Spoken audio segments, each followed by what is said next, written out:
Ya, baik Bu, terima kasih. Assalamualaikum warahmatullahi wabarakatuh. Nama saya Mirsa Margita Sari. Saya di sini sebagai guru produktif di SMK Negeri 2 Biau, Kabupaten Buol, Sulawesi Tengah. Saya alumni dari Fakultas Pertanian Universitas Brawijaya Malang dan alumni dari Magister Agribisnis Pertanian dari Politeknik Negeri Jember. Demikian perkenalan dari saya. Assalamualaikum warahmatullahi wabarakatuh. Waalaikumsalam warahmatullahi wabarakatuh. Ya, Ibu Mirsa, ya. Eh, Iya, Ibu Mirsa, mengenai guru memesona, ya. Ya, menurut baik, Mirsa seperti apa guru yang memesona itu? baik Bu. Menurut definisi ini, menurut pendapat saya sendiri ya Bu ya, guru mempesona itu adalah guru yang menginspirasi peserta didiknya, kemudian dia juga bisa menerapkan teknologi dan ini berbagai ini keterampilan pada abad 21 meliputi eh, kemampuan penguasaan teknologi juga.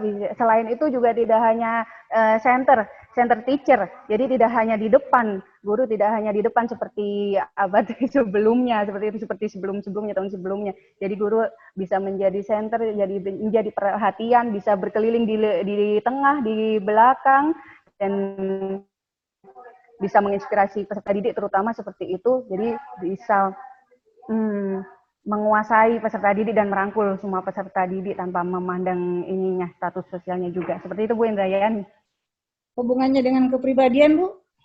Hubungannya dengan kepribadian, kalau dari guru sendiri, guru mempesona, jadi guru yang punya kepribadian yang baik juga guru yang ini ya Bu, kepribadiannya juga di depan siswa itu eh, bisa percaya diri, kita bilangnya pede ya Bu, kalau anak sekarang bilangnya pede ya, pede tapi juga dengan norma-norma yang telah sesuai dengan masyarakat dan tidak mengabaikan nilai religius juga, jadi sudah sesuai dengan nilai religius dan nilai-nilai norma sosial yang lainnya, seperti itu Bu Indrayani.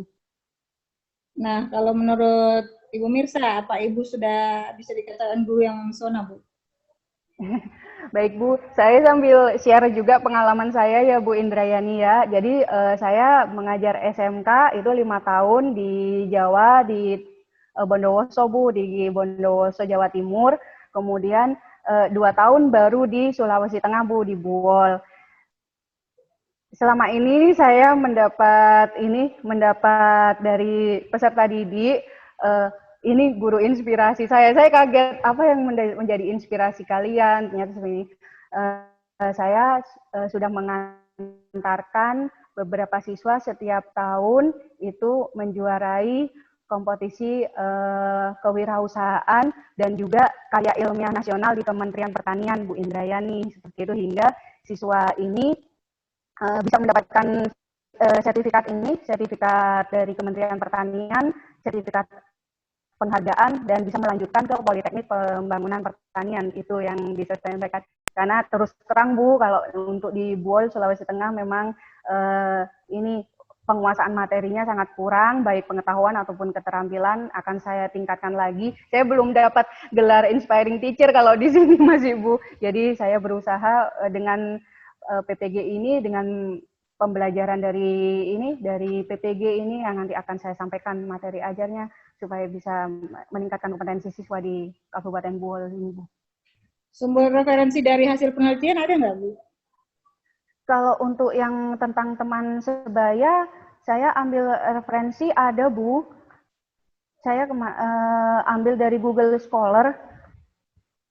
Itu artikel dikasih Artikel Bu, jurnal. iya Bu, tentang pengembangan model pembelajaran kooperatif tutor teman sebaya, setting nyantrik dengan asesmen formatif bentuk kinerja Tahun untuk mata berapa itu? pelajaran tahun di sini 2018 Bu. Ya, jadi idealnya seperti itu ya Bu, bahan referensi Ibu bukan cuma textbook aja, tapi include hasil-hasil penelitian yang memuat informasi terbaru sehubungan dengan materi yang Ibu bawakan ya. Baik Bu, terima kasih. Nah, sehubungan dengan HOTS ya dan pelajaran abad 21, apakah itu sudah terintegrasi dengan di dalam RPP yang Ibu susun ini? Baik Bu, untuk orientasi HOTS di sini pada indikator sudah terlihat, yaitu ada analisis, evaluasi, dan untuk kompetensi yang pengetahuan ya Bu ya. Lalu untuk kompetensi yang keterampilan di sini ada membuat konsep peluang usaha dan merancang peluang usaha seperti itu Bu. Jadi sudah masuk ke C4 dan C5. Yang keterampilan sudah masuk C6. Begitu Bu Indra. Nah, untuk keterampilan abad 21, apa saja yang menurut Ibu ini? Apa itu sudah terintegrasi juga di situ? Iya, untuk keterampilan abad 21 meliputi saya di sini menyajikan untuk STEAM dan TPEC-nya ya Bu. Untuk STEAM-nya di sini untuk sainsnya nanti rencananya saya akan membuat peluang usaha anak-anak nanti kan dari pembuatannya itu sudah merupakan sains Bu. Dari proses pembuatan dari ini membuat produknya sudah merupakan sains. Teknologi mereka mengeprint label, kemudian label untuk produk ini kemasan, membuat kemasan itu sudah masuk teknologi. Lalu engineering bagaimana cara mereka merancang, masuk ke Adobe Photoshop, masuk ke Canva, mendesain labelnya itu sudah masuk engineering. Kemudian artnya juga konsep desainnya label itu juga dari produk dan desain produk itu juga masuk artnya. Dan matematik ini yang paling terutama, bagaimana mereka membuat analisis usaha itu masuk matematik. Untuk TPEC-nya juga saya rasa sudah masuk juga sih, karena mereka di sini diharapkan nanti karena masih masa pandemi pada peluang usaha ini, jadi masih menggunakan sistem online ya Bu, pemasaran sistem online. Jadi bagaimana nanti pemasarannya mereka mengemasarkan ke masyarakat bisa menggunakan sistem online, menggunakan marketplace gitu Bu Indrayani. Jadi sudah menggunakan pembelajaran abad 21 di sini saya terapkan di sini STEAM dan TPEC-nya. Begitu Bu. Yang hubungannya dengan keterampilan 4C Bu? Oh iya, untuk 4C di sini kreatifnya sudah nampak, karena mereka sudah mulai rencananya nanti proyeknya akan membuat produk, lalu produk sendiri siswa ini, dan kreatif ya sudah nampak ya. Lalu komunikasi juga mereka harus berkomunikasi antar guru dan antar teman, dan juga kepada konsumen juga itu sudah masuk ke dalam communication. Lalu ada kolaborasi juga, kerja kelompoknya juga, bekerja sama dengan kelompoknya, dan critical thinking-nya juga mereka harus berpikir kritis juga, bagaimana ini supaya produk kita ini bisa laku di pasaran seperti itu. Dan ini berkelanjutan Bu, terus terang program RPP saya ini berkelanjutan karena alhamdulillah SMK kami mendapat bantuan dari Kemendikbud tentang produk kreatif dan kewirausahaan. Begitu Bu Indrayani. Oke, mungkin ini yang terakhir dari saya ya, hubungannya dengan pengembangan diri Ibu sebagai guru ya, Ibu Mirza. Nah, apa upaya-upaya yang sudah Ibu lakukan dan akan Ibu lakukan ke depannya? Ya. Baik.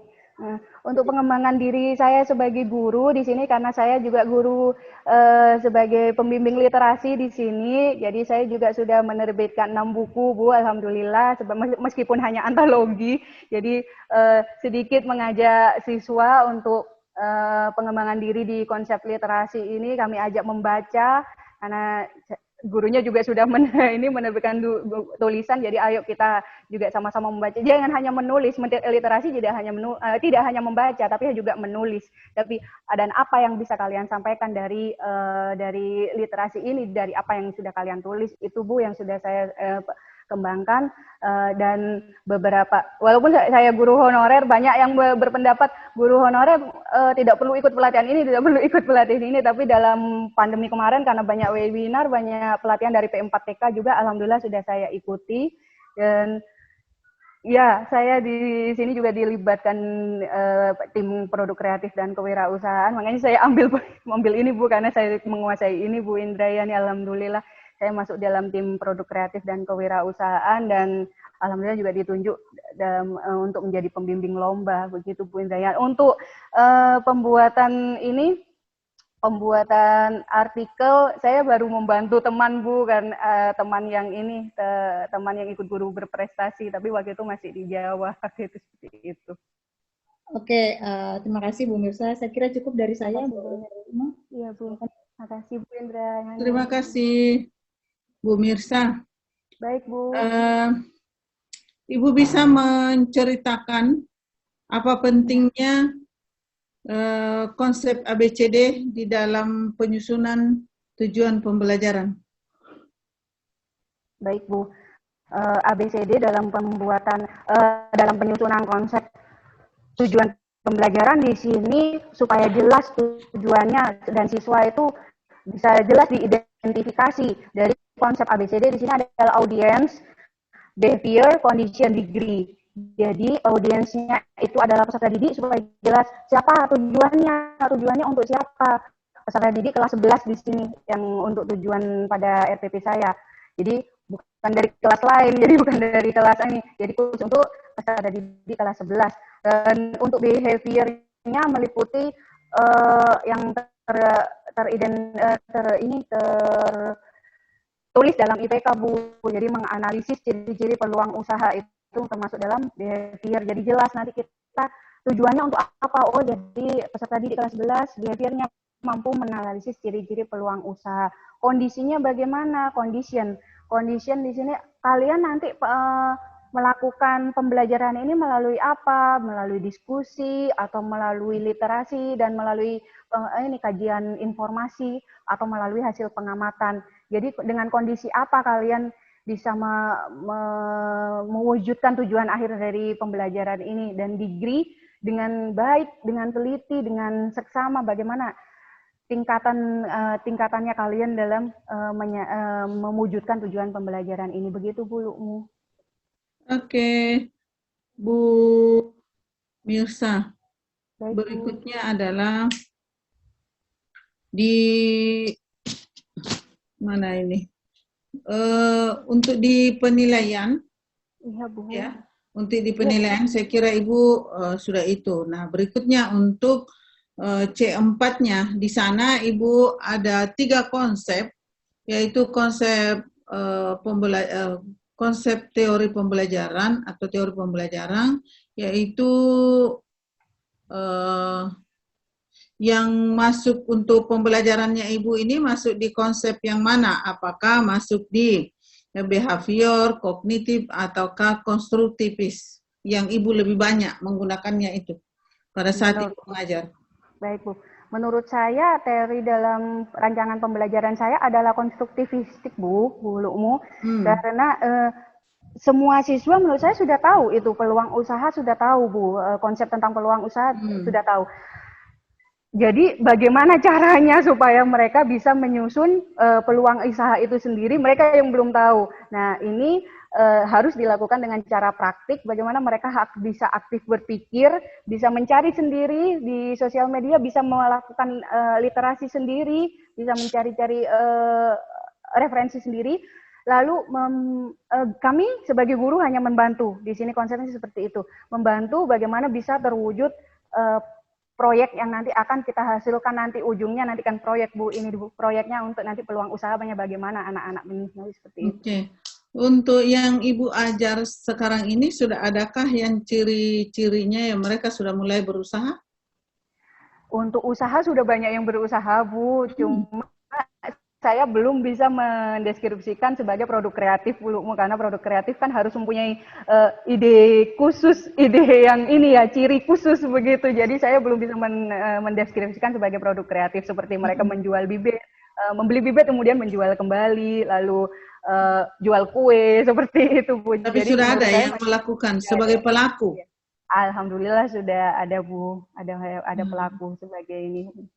Pelaku usaha. Pelaku usaha online gitu ya Bu? Iya Bu. Ya, baik. Saya tertarik ada 6 buku yang Ibu sudah susun gitu. Iya, Bu. Terus gimana ceritanya kalau perpustakaan? Saya kan di perpustakaan nih ceritanya. Biar bisa jadi inspirasi untuk adik-adik mahasiswa. Gimana, Bu? Iya, Bu. Saya juga mengajak siswa untuk susah sekali sebenarnya mengajak siswa membaca itu susah sekali bener Bu. Apalagi ini anak-anak kan banyak kan main game juga sekarang ini mengajak ini juga mungkin hanya di perpustakaan ini juga hanya sekitar 1, 2, 3 begitu. Yang saya ajak ini terutama masih masa pandemi ya Bu ya. Kalian bisa mengerjakan tugas, ada loh referensinya di sini, di internet nggak ada, saya bilang gitu kadang Bu, di internet itu masih dikunci, saya bilang gitu, di internet itu bukunya masih dikunci, passwordnya ada di Bu Mirsa, ini loh Bu Mirsa sudah punya, sudah saya siapkan buku-bukunya di sini, kami jadi dapat bantuan bos itu, langsung saya belikan buku-buku khusus untuk siswa yang kiranya bisa menarik Bu, seperti itu. Jadi sedikit kalau pelajaran sudah selesai, sudah dikerjakan, jadi saya ajak mereka ke perpustakaan untuk mengerjakan tugas-tugasnya Bu. Karena ada wifi juga, ayo ada wifi di sini, tapi jangan main game, saya bilang gitu. Jangan main game, ayo ini sambil ini. Dan kalau ada lomba cerpen, anak-anak yang sering datang ke perpus ini, ayo ikut gitu. Ayo sambil Bu Mirsa bisa bimbing, ada lomba cerpen, ada lomba puisi. Sedikit-sedikit mereka mulai banyak menulis Bu. Alhamdulillah ada yang 2019 ini, ada yang menang juga ini, menang festival literasi di Buol Bu. 1 orang dari SMK ini, iya begitu. Oke. Pelaksananya siapa? Festival literasi? Pelaksananya dari nasional, Bu. Dari nasional, dari Kemdikbud waktu itu, 2019. Begitu. Iya, Oke. Bu. Yang Ibu tulis, bolehkah share ke saya 1 dong, gitu. Atau bukunya, modulnya yang sudah dibuat, gitu. Biar kita bisa lihat. Bukan modul, Bu. Ada essay, ada ini. Ada apa? Bisa, aduh, mau saya tampilkan ya filenya ada tidak ada di sini atau saya tampilkan buku. Tidak apa-apa nanti saja. Kalau boleh boleh berbagi maksud saya. Baik, Bu. Ada essay, ada cerpen, ada puisi seperti itu, Bu. Iya, kalau untuk berbagi ya. Biar tidak apa-apa nanti di perpustakaan dicetak. Oke. Iya. Nanti saya share buku PDF-nya. Ya. Saya kira terima kasih sayang. Sorry, 1. PTK-nya sudah disusunkah? PTK-nya belum disusun, Bu. Kami baru identifikasi masalah, tapi untuk sumber referensi saya sudah beberapa dapat, Bu. Sampai bab 3 itu sudah harus selesai. Iya, Bu. Jadi nanti pada saat PPL itu tinggal mengambil data, kemudian setelah PPL langsung disusun dan nanti itu akan diminta di-upload. Gitu ya? Oke. Format PTK. Lalu berikutnya, harapan saya nanti RPP-nya formatnya direvisi ya. Baik, Bu, saya revisi. Formatnya direvisi. Utamanya yang itu di pendahuluan, inti dengan penutup.